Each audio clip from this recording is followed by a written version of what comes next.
Bienvenido a Hora de Estudio Bíblico con nuestro maestro el Dr. Lehman Strauss. Este estudio es el resultado del tiempo personal con el Señor, el ministerio pastoral y la experiencia en conferencias bíblicas del Dr. Lehman Strauss. Él nos instruye y alienta con la enseñanza de la palabra de Dios. Ahora, el Dr. Strauss. Muchas gracias, bienvenidos una vez más a nuestro programa Hora de Estudio Bíblico. Vamos a avanzar hoy por Romanos capítulo 8. Estamos recién ingresando al capítulo. Quiero leer los primeros 4 versículos y luego tener una palabra de oración. Dice Romanos 8, 1 al 4. Ahora pues, ninguna condenación hay para los que están en Cristo Jesús, porque la ley del Espíritu de vida en Cristo Jesús me ha librado de la ley del pecado y de la muerte. Porque lo que era imposible para la ley, por cuanto era débil por la carne, Dios, enviando a su Hijo en semejanza de carne de pecado y a causa del pecado, condenó al pecado en la carne, para que la justicia de la ley se cumpliese en nosotros, que no andamos conforme a la carne, sino conforme al Espíritu. Mis amigos, bienvenidos a nuestro programa. Vamos a orar para comentar estos versículos y avanzar en nuestro estudio. Muchas gracias, Dios, una vez más por este espacio radial. Gracias por este tiempo para estudiar la Biblia. Dios, ilumínanos en el enfoque, en el estudio de la palabra y en la comunicación de la verdad. Ilumina a cada oyente, Señor, con tu Espíritu Santo para que podamos entenderla y aplicarla a nuestros corazones y a la práctica de la vida. Te lo pedimos en nombre de Cristo. Amén. Pienso que habrá notado que leí esta frase en el versículo 1. Ahora pues ninguna condenación hay para los que están en Cristo Jesús. Y luego avancé por el versículo 2. Es que el resto del versículo que está allí anotado en algunas versiones, creemos que fue agregado por un traductor y no formaba parte del texto original. Si se fija en la Nueva Versión Internacional y algunas otras buenas versiones, verá que el versículo 1 termina con la palabra Jesús. Dice, ahora pues ninguna condenación hay para los que están en Cristo Jesús, y nada más. Estas primeras palabras del capítulo 8 nos dan la promesa de una solución al problema demostrado en el capítulo 7. Cuando Pablo analiza el dilema en el cual cada hijo de Dios se encuentra. Puesto de una manera sencilla, el problema es el siguiente. Con el nuevo nacimiento viene de parte de Cristo la nueva vida. Cada vez que un pecador se arrepiente y nace de nuevo, ese pecador arrepentido pasa a ser participante de la naturaleza divina. Segunda Pedro 1:4 lo deja bien en claro. Esta experiencia de la regeneración imparte un nuevo deseo en el corazón del Hijo de Dios. Se trata de un nuevo juego de deseos santos, deseos mucho más altos de los que uno tenía antes de ser salvo. Pero luego comienzan los problemas porque todavía conservamos la naturaleza pecaminosa. Ahora, en este punto permítame agregar esto. Si usted está escuchando allí y no tiene ningún deseo de agradar a Dios, si no tiene deseos santos, deseos de vivir una vida cristiana mejor, entonces pregúntese si realmente es salvo. Sinceramente creo que todo creyente, toda persona que nace de nuevo, tiene deseos santos. Pero el problema que el apóstol Pablo encontró a esta altura de la vida cristiana, y eso creo que está detrás del conflicto del capítulo 7, es similar al que cada uno de nosotros encuentra después de la salvación. El nuevo nacimiento solo puede impartir el deseo de hacer justicia. Jamás puede dar el poder o la dinámica para alcanzar la justicia que Dios requiere de nuestro vivir diario. Ahora, la razón por la cual no puede darnos esa dinámica, ese poder para vivir una vida santa, es la influencia que aún tenemos en nuestros cuerpos de la naturaleza pecaminosa. Si bien somos participantes de la naturaleza divina, la naturaleza adámica jamás es erradicada de esta vida. Entonces, los creyentes tenemos una lucha constante y un conflicto dentro nuestro. Queremos hacer lo bueno como consecuencia de nuestra nueva naturaleza, pero muchas veces no podemos porque estamos siendo derrotados por el poder de la naturaleza pecaminosa. Y esta es la razón por la cual el creyente no puede encontrar santidad por medio de la ley, o sea, por medio de sus propios esfuerzos por cumplir la ley. La ley no solo no tiene poder para producir santidad por la razón dada por Pablo en el capítulo 7, versículo 7, ya que la ley solo puede mostrar el pecado, sino que la ley es de igual manera impotente para producir santidad en el creyente, porque el cristiano no tiene el poder para obedecer la ley, si bien deseamos hacerlo a causa de la nueva naturaleza que mora en nosotros. Ahora, si la vida completa puede experimentarse, entonces el creyente no solo debe tener un deseo por la santidad, sino que también debe tener el poder, la dinámica para alcanzar lo que él desea. Y en Romanos 8, Pablo complementa el deseo con la dinámica. El deseo por la justicia es dado a través del nuevo nacimiento. Y el poder para la justicia es dado por medio del Espíritu Santo morando en nosotros. Ese es el punto del capítulo 8. Y en ese capítulo 8 vamos a ver 4 áreas de victoria espiritual que son hechas realidad por medio del Espíritu Santo morando en nosotros. Si quiere tomar nota, le digo, Romanos 8, 1 al 11, tenemos la nueva vida de victoria. Versículos 12 al 17, nos damos cuenta de nuestra nueva relación. Versículos 17 al 30, una nueva mentalidad, un nuevo punto de vista en cuanto al sufrimiento. Y versículos 31 al 39, una nueva nota de triunfo. La seguridad del plan eterno de Dios nos da victoria en los conflictos de la vida. Bueno, mis amigos, eso es lo que Pablo trata en este capítulo 8. Déjeme decirle que la nueva vida de victoria contiene 3 elementos de verdad que componen el secreto de la santidad. 3 elementos de verdad. Primero, hay una nueva liberación en los versículos 1 al 4. Segundo, una nueva motivación.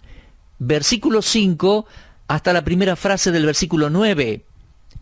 Y después una nueva habitación, comenzando con la segunda parte del versículo 9 hasta el 11. Por esta razón, mis amigos, los primeros 11 versículos de Romanos 8 son tan importantes. De hecho, creo que los versículos 1 al 11 de Romanos 8 pueden ser los más importantes en el Nuevo Testamento para la vida del creyente.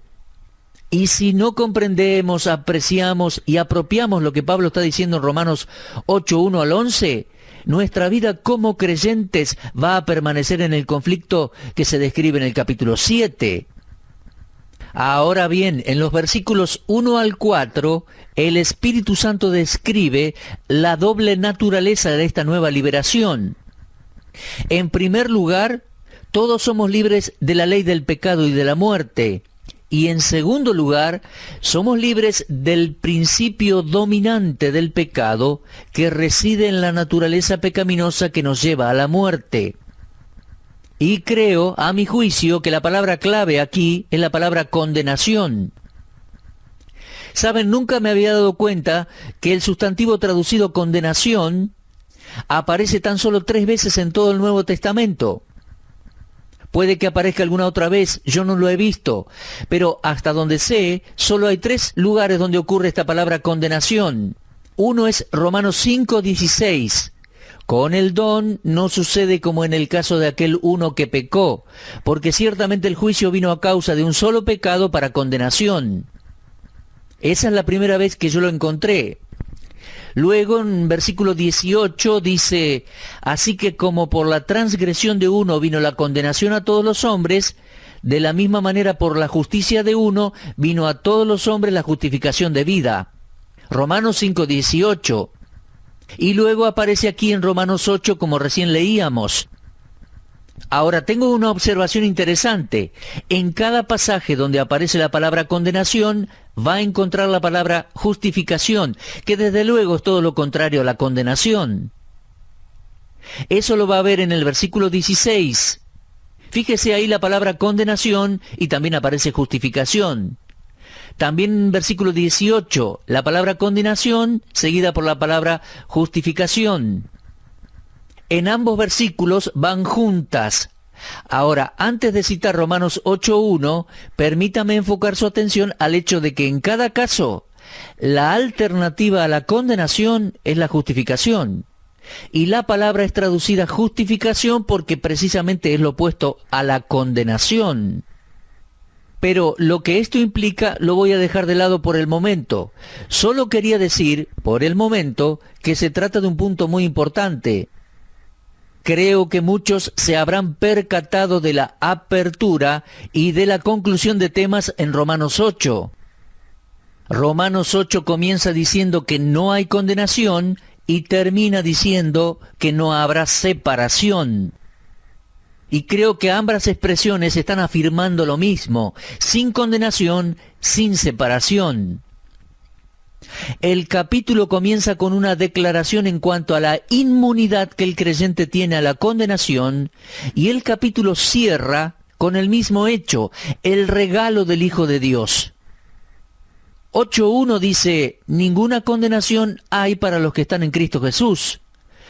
Y Romanos 8, 32 y 34 avanza diciendo, el que no escatimó ni a su propio Hijo, lo dio. ¿Se da cuenta? Dios lo hizo por medio del Señor Jesucristo. Ese es el punto principal de Romanos 8. Ahora bien, la referencia alternada a la carne y al espíritu ocupan la mayoría del espacio en la primera mitad del capítulo 8 y tienen que ver el espíritu de esclavitud, el de la carne, y el espíritu de adopción, la obra del Espíritu Santo. Ahora, yo le pedí que leyera Romanos 8 y si pudiese que subrayara las palabras carne y espíritu. Si no lo hizo, permítame echarle un vistazo. Fíjese por favor, versículo 2, la ley del Espíritu, y ese es el Espíritu Santo. Versículo 3, lo que era imposible para la ley por cuanto era débil por la carne, Dios envió a su Hijo en semejanza de carne de pecado y a causa del pecado condenó al pecado en la carne. La palabra carne aparece allí 3 veces. Versículo 4, la palabra carne 2 veces y la palabra espíritu 1. Versículo 9, la palabra carne aparece 1 vez, espíritu 3 veces. Versículo 10, la palabra espíritu 1 vez. Versículo 11, la palabra espíritu 2 veces. Versículo 12, la palabra carne 2 veces. Versículo 13, carne 2 veces, espíritu 1 vez. Versículo 14, espíritu 1 vez. Versículo 16, espíritu 1 vez. Y así continúa. Pero ahí tenemos la primera mitad del capítulo 8 de Romanos. Tenemos estos 2 poderes en conflicto. La carne, el ego, la naturaleza humana adámica y el Espíritu Santo.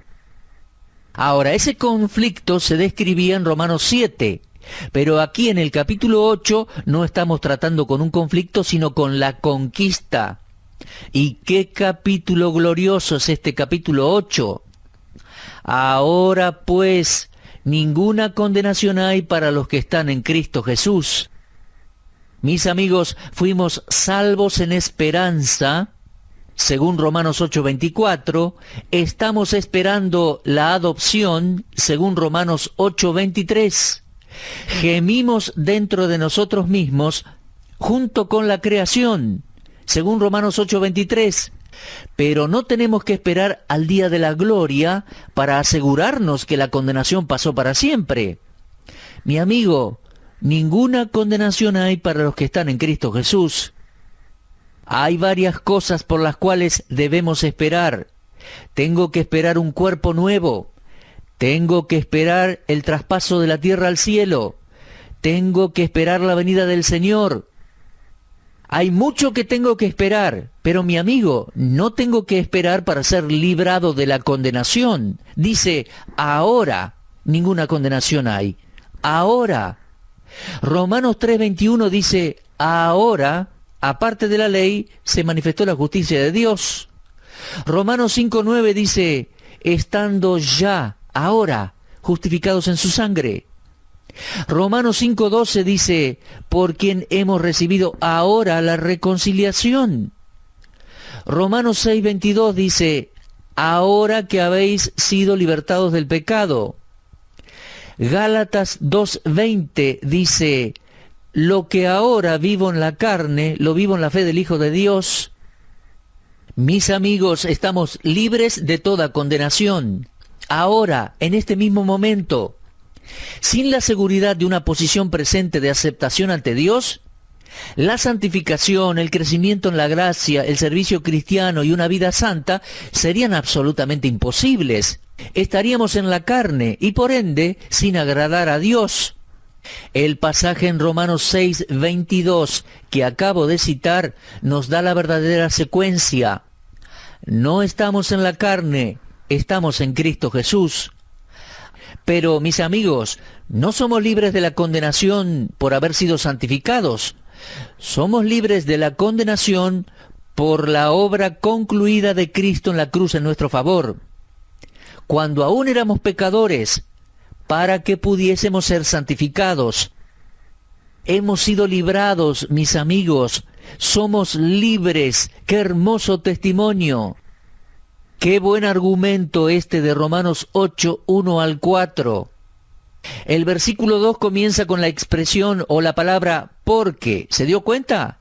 Porque la ley del Espíritu de vida en Cristo Jesús me ha librado de la ley del pecado y de la muerte. Porque lo que era imposible para la ley, por cuanto era débil por la carne, Dios, enviando a su Hijo en semejanza de carne de pecado y a causa del pecado, condenó al pecado en la carne. No se nos deja con ninguna duda en cuanto al significado de la palabra librado en Romanos 8:2. La ley del Espíritu de vida en Cristo Jesús me ha librado. Pero nuestra libertad de la condenación y del dominio del pecado no significa la perfección en la carne. Ahora bien, vamos a continuar con nuestra exposición del capítulo 8 desde una perspectiva diferente. Romanos 8, 1 al 14 continúa con el tema de la santificación. Y tal como dijimos, la palabra santificar significa apartar con un propósito santo. Amigos, ya repasamos que la palabra de Dios nos enseña dos aspectos de la santificación. Y varios maestros bíblicos se refieren a estos como la santificación posicional y luego la santificación práctica. La santificación posicional va primero en el orden divino de las cosas. La santificación posicional es la obra del Espíritu Santo por la cual el pecador arrepentido es puesto aparte en la regeneración. Ahora, eso es obra del Espíritu Santo. Nosotros no tenemos nada que ver en eso, solo creer. En ese sentido, todos los salvos son santificados.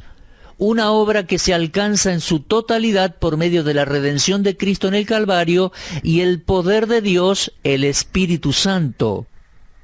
Cada creyente, cada persona que nació de nuevo, en el momento en que se salvó, fue separada, puesta aparte eternamente, una vez y para siempre, y está lista para ir al cielo.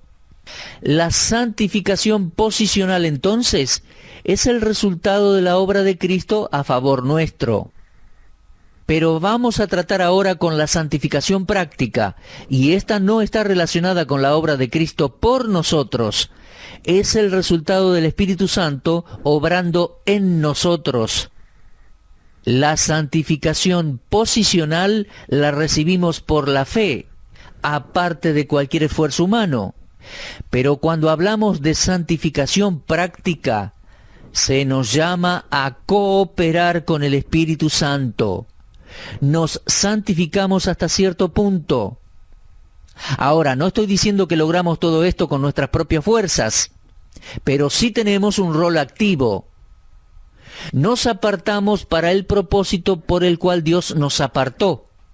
Así debe ser la experiencia cristiana. En Romanos 7, 14 al 25, vemos el pronombre personal una y otra vez. Vemos cómo el hombre carnal es dominado por la antigua naturaleza, simplemente porque se está enfocando en sí mismo. Estaba luchando, pero fracasaba. Y cuanto más luchaba, más débil quedaba y más cerca de la derrota. Pero aquí, en Romanos 8, nos encontramos con la tercera persona de la Sagrada Trinidad y aprendemos que una vida santa es posible, pero nunca parte de la obra del Espíritu Santo. Le reitero, mi amigo, que hay al menos 18 menciones del Espíritu Santo en el capítulo 8, mientras que en el capítulo 7 ni se menciona ni una vez. Ahora, aquí tenemos la diferencia entre el creyente derrotado y el creyente victorioso. Ningún cristiano jamás va a salir del 7º capítulo de Romanos y entrar al 8, a menos que se familiarice personalmente y experimentalmente con el Espíritu Santo de Dios y su obra en el creyente. En primer lugar, aquí en Romanos 8 tenemos la provisión para el creyente, porque dice: ahora pues ninguna condenación hay para los que están en Cristo Jesús. Los mejores manuscritos no tienen la última frase del versículo 1 que aparece en algunas versiones. Creo que tal vez algún escriba pensó que el comienzo solo no era suficiente y requería una clarificación adicional. Y lo entiendo, porque si yo lo leyera: ahora pues ninguna condenación hay para los que están en Cristo Jesús, diría: un momento, debe haber algo que yo tengo que hacer. Así que se agregó: los que no andan conforme a la carne, sino conforme al Espíritu. El doctor Ironside dijo al respecto: parece demasiado creer que la libertad de la condenación depende solamente de estar en Cristo y no de nuestro andar en el Espíritu. Así que es sencillo tomar las palabras del versículo 4, fíjese, y ponerlas también o repetirlas en el versículo 1, ya que esas palabras sí aparecen en el versículo 4. Pero yo creo y entiendo que en el versículo 4 es a donde pertenecen. Ah, mi amigo, esta maravillosa provisión, ser librados de la condenación, depende en su totalidad de la obra culminada de Cristo Jesús y no en nuestro andar. No depende de nuestro comportamiento. No es sencillo convencer a un inconverso que ninguna cantidad de buenas obras puede salvarle, que Dios no acepta el esfuerzo propio. Y hasta para algunos de nosotros que creemos, desde que fuimos salvos, en ocasiones buscamos reconocimiento por nuestra fe. Pero mi amigo, nosotros no podemos hacer depender nuestra seguridad de nuestro comportamiento. No hay condenación. ¿Por qué? Porque el Señor Jesús prometió que todos los que crean en Él no vendrían a condenación. Lo leemos en Juan 5:24. Dice así, mejor dicho, dijo así el Señor: de cierto os digo, el que oye mi palabra y cree al que me envió, tiene vida eterna, y no vendrá a condenación, mas ha pasado de muerte a vida. Y leemos además en Juan 3:18, el que en él cree no es condenado. Por favor, observe ese versículo. La razón que el escritor de Romanos nos da es la misma que la del Señor Jesús. Lo vemos en el uso que Pablo le da a la palabra condenación en el capítulo 5, 16 al 18, como dijimos antes. Allí vemos contrastada la condenación que vino por un hombre, Adán, y la justificación que vino por otro hombre, Jesucristo. No hay condenación porque fuimos librados de la ley, capítulo 7. Y la condenación mencionada aquí es otra forma, otra manera de describir la ira de Dios. El juicio de condenación de Dios sobre los pecadores incrédulos. Juan 3:18 dice: el que en él cree no es condenado, pero el que no cree ya ha sido condenado porque no ha creído en el nombre del unigénito Hijo de Dios. Y Juan 3:36 dice: el que cree en el Hijo tiene vida eterna, pero el que rehúsa creer en el Hijo no verá la vida, sino que la ira de Dios está sobre él. Mis amigos, ahora no hay condenación para los que están en Cristo Jesús. Es la maravillosa provisión de Dios para todos los que reciben a su Hijo, el Señor Jesucristo, como Salvador personal. Mi amigo, si usted ha nacido de nuevo, Dios ni siquiera puede condenarlo, a causa de su maravillosa posición en Cristo. Y mi amigo, si usted todavía no es salvo, confiese su pecado y reciba al Señor Jesucristo como Salvador personal. Usted recibirá el derecho de ser salvo, el derecho de ser hecho hijo de Dios para siempre. Mis amigos, gracias una vez más por su atención. Continúe repasando, leyendo y meditando estos versículos en Romanos 8, y en la buena voluntad de Dios nos volveremos a encontrar en el próximo programa. Muchas gracias por todo y será hasta entonces. Usted estuvo escuchando Hora de Estudio Bíblico con el maestro el doctor Lehmann Strauss. Si desea escuchar una vez más este mensaje, visite nuestra página en la internet www.bbnradio.org. Le dejamos la invitación para que el día de mañana nos acompañe aquí, en este mismo horario y punto del dial. Hora de Estudio Bíblico es una producción de BBN.